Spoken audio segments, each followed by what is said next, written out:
Magandang hapon po. Ito po ang resulta ng Lotto Draw ng 2 p.m. Linggo, December 24, 2023. Sa 2D Lotto, 8, 4, in exact order.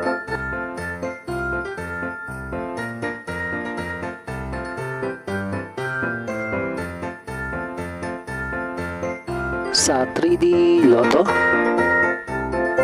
0, 5, 4, in exact order.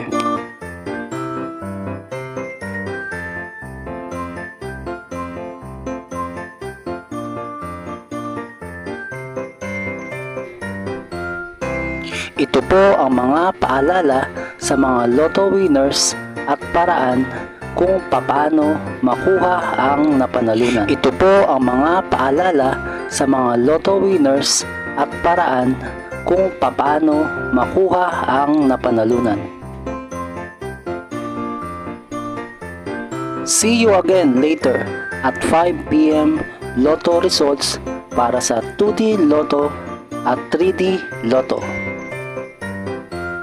Kung nagustuhan mo ang video ito, please like, share, at i-subscribe mo na yan para lagi ka-updated sa mga bagong Lotto results ngayon. Thank you for watching this 2 p.m. Lotto results.